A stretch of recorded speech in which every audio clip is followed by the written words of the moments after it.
selamat datang di Story Kauri. Ini adalah channel kedua artikel YouTube. Jangan lupa subscribe ya guys, dan tekan notifikasinya. Kisah pemuda kaya, anak bos besar, pemilik 73 perusahaan, yang menjadi cleaning service.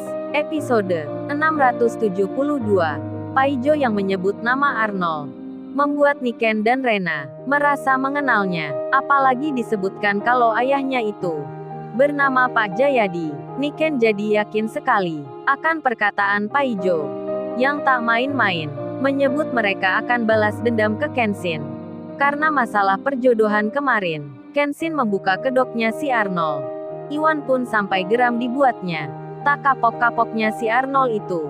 Hingga dibuatlah rencana, Rena dan Niken akan bekerja sama dengan Iwan serta Paijo untuk menjebak Arnold dan ayahnya, serta pula Pak Johan. Singkat cerita, 2 hari berlalu. Arnold sudah tahu akan keberadaan Kenshin yang sekarang lagi di luar. Kenshin pun didatangi seorang anak kecil. Anak kecil itu suruhan preman. Rupanya Kenshin dijebak pula. Anak kecil yang tak tahu apa-apa disuruh bilang minta tolong ke Kenshin untuk mengambilkan sepedanya yang tersangkut. Kenshin yang sendiri langsung mengiyakan ikut anak kecil itu. Sedang 7 orang preman sedang menunggunya, bersembunyi di balik gapura. Hal itu tak diketahui oleh Kenshin. Kalau ada orang jahat yang sedang berencana mencelakainya, rupanya rencana Niken dan Rena, serta Iwan dan Paijo kalah cepat dengan apa yang dilakukan Pak Johan. Celakanya pula, Kenshin tak diberitahu kalau ada preman yang mengancamnya. Sebab Niken dan Rena, Iwan dan Paijo ingin menyelesaikan itu sendiri. Hingga Kenshin kini dalam bahaya. Saat preman akan mendatangi Kenshin, tiba-tiba Kenshin dihampiri orang. Orang itu langsung menyapa. "Lo tuan muda kok ada di sini? Lagi menemui siapa?" Kenshin kaget jadinya. Ada orang yang memanggilnya. Dengan segera Kenshin melihatnya. Rupanya, itu adalah Pak Tony dan anak buahnya. Serta pula ada Sarwenda juga, yang berjalan baru melihat tanah miliknya, yang tak jadi disita oleh bank. Pak Tony pun merasa berhutang pada Kenshin. Makanya sekarang Pak Tony menjadi orang yang baik. Apalagi dirinya sudah berjanji, tak akan seperti sebelumnya. Sarwenda pun menyapa Kenshin pula. Sarwenda sudah bekerja lagi. Begitu pula ada Sisilia yang bersamanya. Mereka melihat Kenshin dengan senang. Hingga para preman membatalkan niatnya. Karena melihat banyak orang di sebelah pemuda itu. Dan tiba-tiba anak kecil yang masih polos tersebut berkata pada Kenshin dengan apa adanya. "Kakak-kakak, tadi ada yang mencari kakak. Aku disuruh memanggil kakak, agar kakak mengambil sepeda ini. Katanya aku diberi mainan setelah kakak dipukuli. Itu kak orang-orangnya, apa temannya kakak ya?" Mendengar apa yang dikatakan anak kecil itu, terkaget Pak Tony dan Sarwenda, langsung melihat ke arah yang ditunjukkan. Nampak ada orang-orang seperti preman. Jumlahnya lebih dari 5. Kenshin pun melihatnya pula, dan langsung saja para preman itu menghindar dan berjalan. Arnold dan Pak Jayadi pun sama.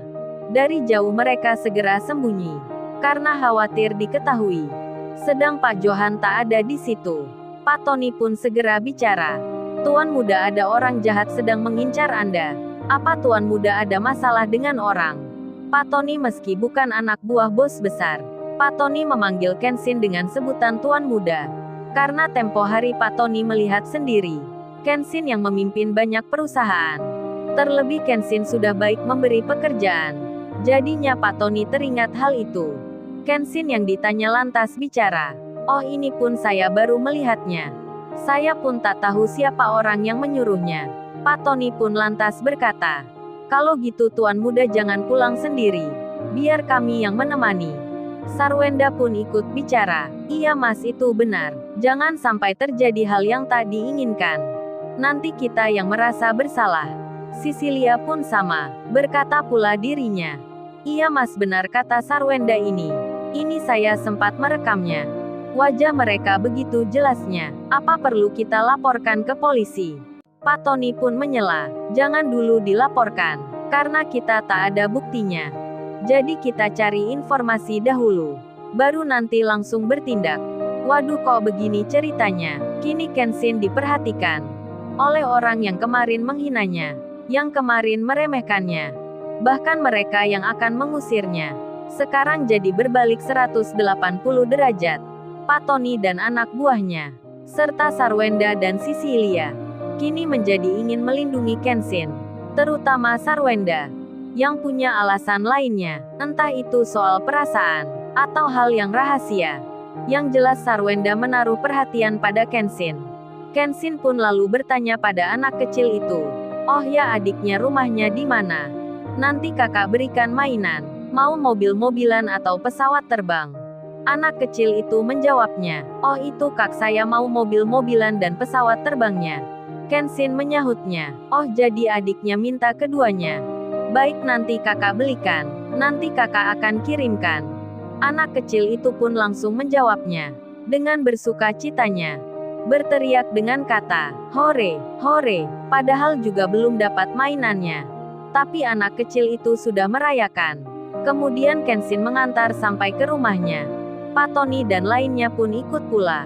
Sementara itu para preman tersebut bertemu dengan Arnold dan ayahnya di suatu tempat kafe yang tak jauh dari situ. Termasuk pula Pak Johan yang baru datang. Rupanya Pak Johan baru mengambil uang di bank yang akan dibayarkan ke para preman. Pak Johan yang telah tiba langsung mendapat laporan. Salah satu preman berkata, "Oh ini bos, kita menunda dahulu untuk memberi pelajaran pada pemuda itu. Sebab ada banyak saksi di situ. Khawatir nanti ada yang melihatnya." Arnold pun ikut bicara, "Iya om, itu benar. Tadi tiba-tiba ada orang yang mengenalnya. Entah dari mana mereka, kok bisa langsung bicara dengannya. Jadi lebih baik ditunda." Pak Johan membalasnya, "Ya bagus, lebih baik begitu. Tunggu suasana yang aman, baru langsung dikerjakan. Jangan lupa kalian nanti sampaikan salam saya, katakan sebelum menghajar pemuda itu. Salam dari Pak Johan, bos pemilik perusahaan.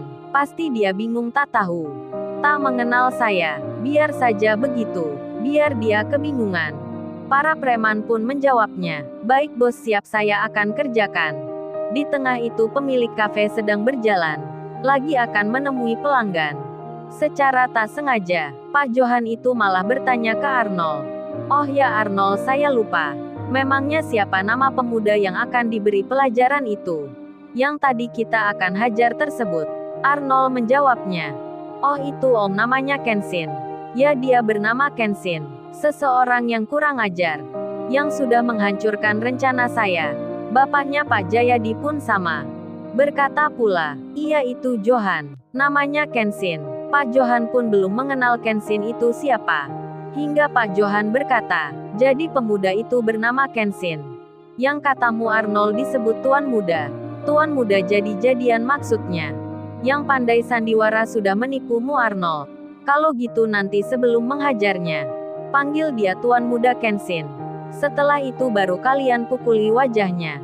Serentak para preman pun menjawabnya, "Baik bos, kami siap kerjakan." Di tengah itu pemilik kafe tersebut berdiri. Dia berhenti karena mendengar nama Kenshin disebutkan dengan dihina dan diancam. Pemilik kafe itu pun curiga, jangan-jangan Kenshin yang dimaksud ini adalah suaminya Kaori. Terlebih ada nama tuan muda segala. Dan dilihat orang-orang yang berkumpul itu, memang sebagiannya berwajah garang, bertato, pakaiannya bak preman. Kalia temannya Kaori pun curiga. Dengan cepat-cepat pula, diteleponlah Kaori. Lalu, bagaimana kisah selanjutnya? Subscribe channel ini untuk episode berikutnya. Terima kasih. Jangan lupa ya guys, untuk kelanjutan ceritanya ada di channel Story Kaori. Jangan lupa subscribe ya guys, dan tekan notifikasinya.